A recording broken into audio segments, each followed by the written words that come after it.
Muy buenas noches, profesor. El día de hoy yo voy a explicar sobre, definir qué es un experimento aleatorio y dar un pequeño ejemplo.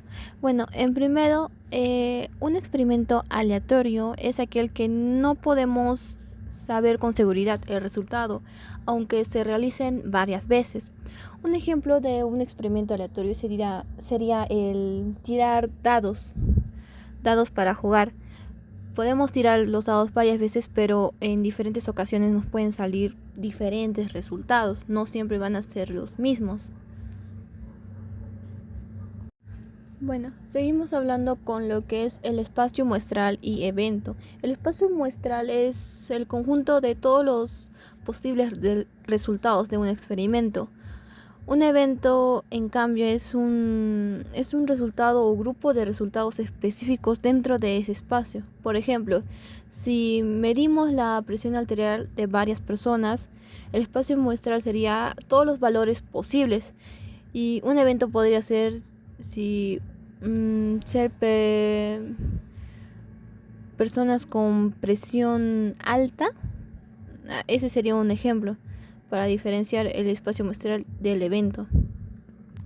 Bien, ahora hablaremos sobre los axiomas, que es una regla de tres básicas de la probabilidad.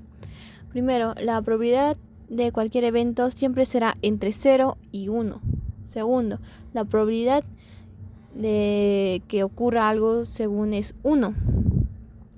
3. Si dos eventos no pueden pasar al mismo tiempo, la probabilidad de que ocurra uno u otro se obtiene si dos eventos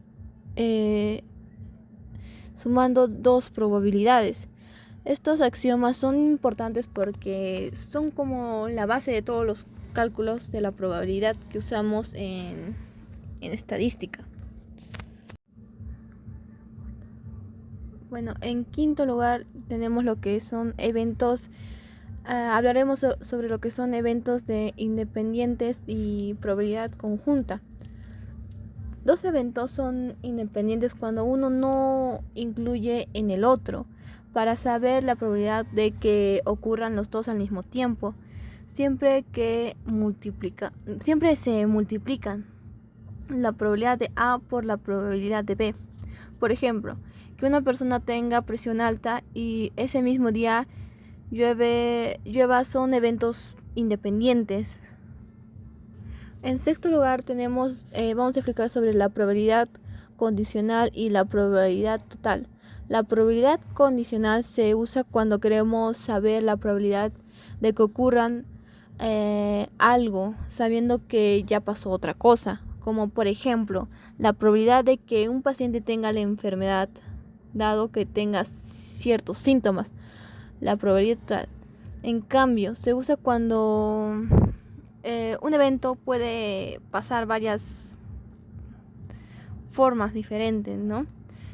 Como calcular la probabilidad de enfermarse considerando distintos grupos de edades o factores de riesgos. Algo así. En séptimo lugar, vamos a explicar las aplicaciones en tecnologías limpias. La probabilidad también se aplica cuando mucho en la tecnología limpia, como por ejemplo para estimar la probabilidad de que como fallas en paneles solares o turbinas ecoamigables, ecológicas, o como analizar datos sobre lluvias y contaminación del aire. Bien, en último lugar vamos a explicar sobre la importancia de conceptos de frecuencias relativas para la interpretación experimental de la probabilidad. Como la frecuencia relativa es simplemente cuántas veces ocurre un evento en relación con el total de intentos, es importante porque en la práctica la probabilidad se basa en la experiencia. Mientras más veces se repitamos un experimento, más cercano será la frecuencia relativa de la probabilidad real. Ahora vamos a seguir con el siguiente tema, que es variables aleatorias discretas. El, el problema nos dice, un hospital quiere analizar la cantidad de pacientes que acuden al servicio en urgencias cada hora y nos dan una tablita, número de pacientes y la probabilidad. Primero tenemos que sacar la probabilidad de que al menos lleguen 2 pacientes al servicio de urgencias cada hora. Bien, acá ya lo resolví y interpretamos que hay un 80% de probabilidad de que lleguen 2 a más personas en una hora, sumando lo que viene siendo 0.05 más 0.15 que nos da igual a 80. Después esto a 80, digo, a 0.20. Después esto lo restamos 1 menos 0.20 que nos sale 0.80. Bueno, ahora seguimos con lo de valor esperado. Lo que tenemos que hacer es multiplicar en la tabla acá abajito. Tenemos que multiplicar lo que viene siendo 0 por 0.05, 1 por 0.15, 2 por 0.3, 3 por 0.25, 4 por 0.15, 5 por 0.1 y así sacamos, ¿no? Lo primero. Después de esto tenemos que sumar todas las cantidades y nos sale 2.60. Lo que quiere decir, el promedio llegan aproximadamente 0.6 pacientes por cada hora. Y seguimos con lo que viene siendo la varianza y la desviación estándar. Bueno, primero tenemos que sacar lo que es número de pacientes que llegan, elevarlo al cuadrado y multiplicarlo por la probabilidad en el cuadrito. De ahí lo multiplicamos y sacamos la respuesta, ¿no? Después tenemos que sumar también estas cantidades.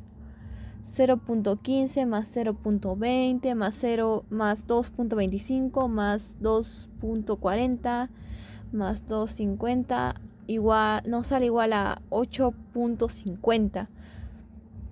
Entonces la varianza sería 8.50 menos, entre paréntesis, 2.60 al cuadrado.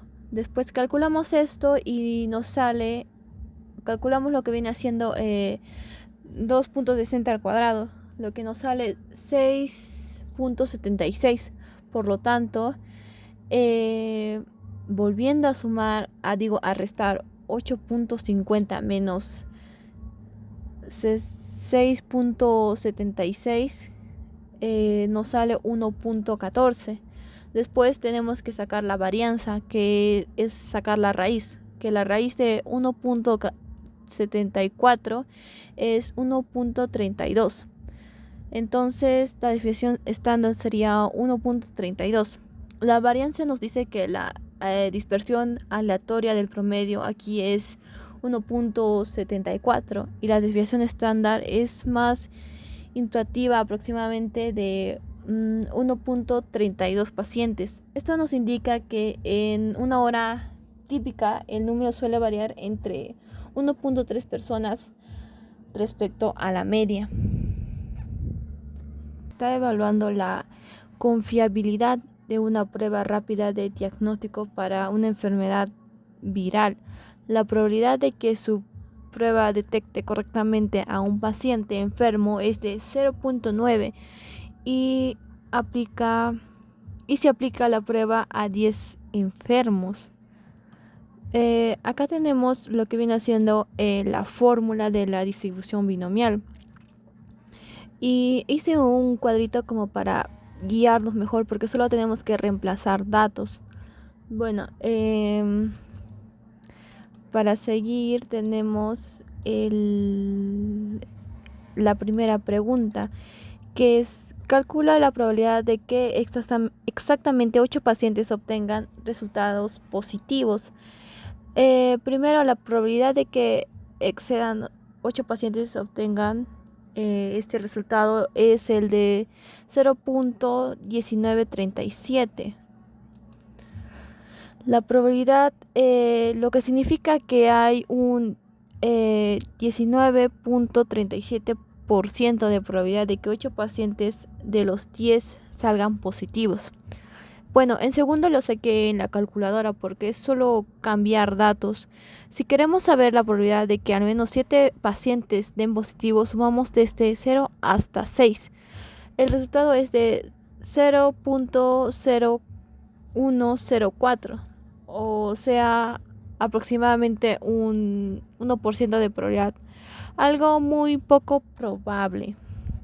Bueno, en tercero, la probabilidad de que al menos 9 pacientes resulten positivos es de 0.7361, lo que equivale al 73.61%. Esto tiene sentido porque la prueba es bastante confiable. Cuarto, si buscamos la probabilidad de que hayan 7 y 9 pacientes positivos, el resultado es de 0.63853. Esa es la del 4, ¿no? Después seguimos con la quinta. Si calculamos la probabilidad de que hayan menos de 6 o más pacientes positivos, obtenemos un 0.2745, quiere decir un 27... No, disculpen. Me estoy equivocando. La probabilidad es de un 0.35031, lo que equivale al 35%. Esos son casos más extremos. Final, el esperado y la desviación estándar nos dan una idea general del comportamiento de la prueba. El valor esperado es de 9, lo que significa que en promedio se espera 9 de 10 pacientes den positivos y la desviación estándar es de 0.95, lo que indica que los resultados suelen variar menos de un paciente arriba o bajo del promedio. Bien, ahora seguimos con la distribución de Poisson. Una empresa de energía renovable registra el número de fallas en los sectores de control en una planta solar. El promedio ocurre 3 fallas por semana. Primero lo que vamos a hacer es la probabilidad exacta, 2 fallas, ¿no? Tenemos que usar la fórmula de Poisson. Y según la tablita que hice, y la verdad es que lo saqué por calculadora porque se me hace mucho más fácil, nos sale un resultado de 0.2240. Dicho de otra forma también, 22.40% de probabilidad de que hayan exactamente 2 fallas en una semana. Después seguimos con la probabilidad de que menos de 2 fallas.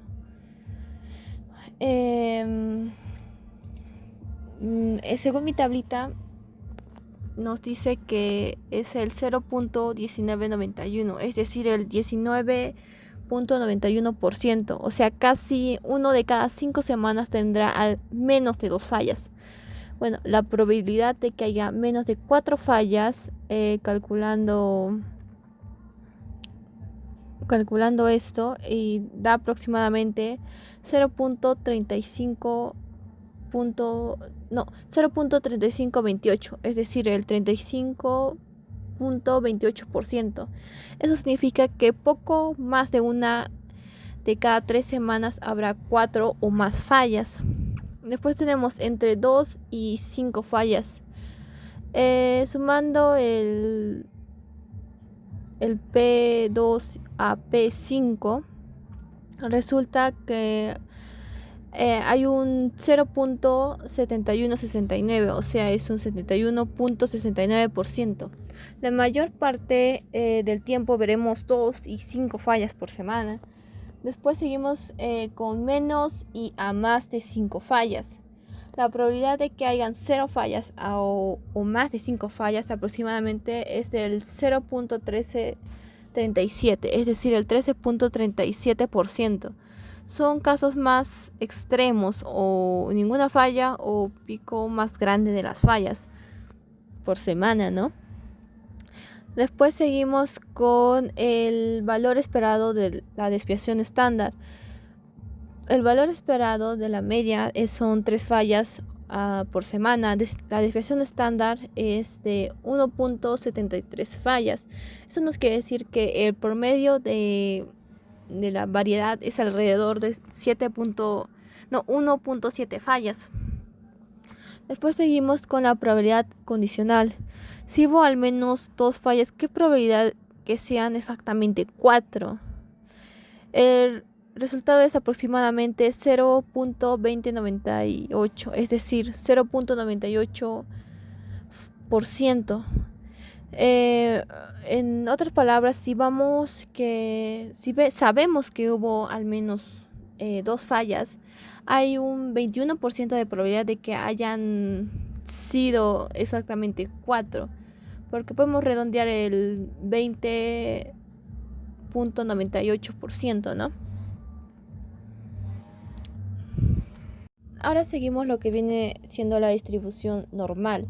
El siguiente problema nos dice: la temperatura corporal de adultos sanos sigue una distribución normal con media del 37 grados y desviación estándar de 0.4 grados. En este caso nos vamos a tener una pequeña ayuda de GeoGebra en las tres primeras casos, ¿no? Lo que viene siendo la probabilidad de que una persona tenga temperatura menor o igual a 37.2 grados. Bien, acá tenemos el grafiquito de GeoGebra ya hecho, poniendo la media y la desviación estándar donde tienen que ir, ¿no? Y nos sale el resultado de 0.6915, que es lo que nos dice en nuestra tablita, solo que está redondeado. Después en la siguiente también nos sale el mismo resultado, por eso ya no hice otro gráfico. Después seguimos con lo que viene siendo la probabilidad de que la temperatura esté a 36.5 grados a 37.3.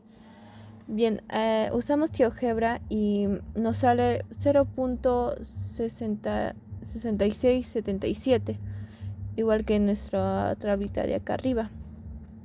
Después seguimos con la probabilidad de estar fuerte del intervalo de 37 grados y 37.4, lo que nos sale el resultado de 0.2546. Un 25.5% de las personas que tienen temperatura fueron del rango considerado normal. Bien, ahora seguimos con lo que viene siendo si se sabe que la temperatura supera el 36.9 grados, ¿cuál es la probabilidad de que también supere 37.3 grados? Bien, esto según esta tablita nos da un valor de 0.37853 entre quienes tienen más temperatura, más de 0.37 grados. Solo el 21% supera los 37.3 grados. Bien. Siguiendo con la temperatura máxima del 45% con baja temperatura corporal. Según esta tablita ya resuelta, nos dice que el 45% de las personas tienen temperatura menor a 36.9497. de grados. Después seguimos con la siguiente pregunta. Temperatura mínima de 15 grados con alta temperatura corporal. Solo el 15% de las personas tienen temperatura mayor a 37.41 grados. Y después en la tablita ya vemos lo que es la media y desviación estándar según el problema, ¿no?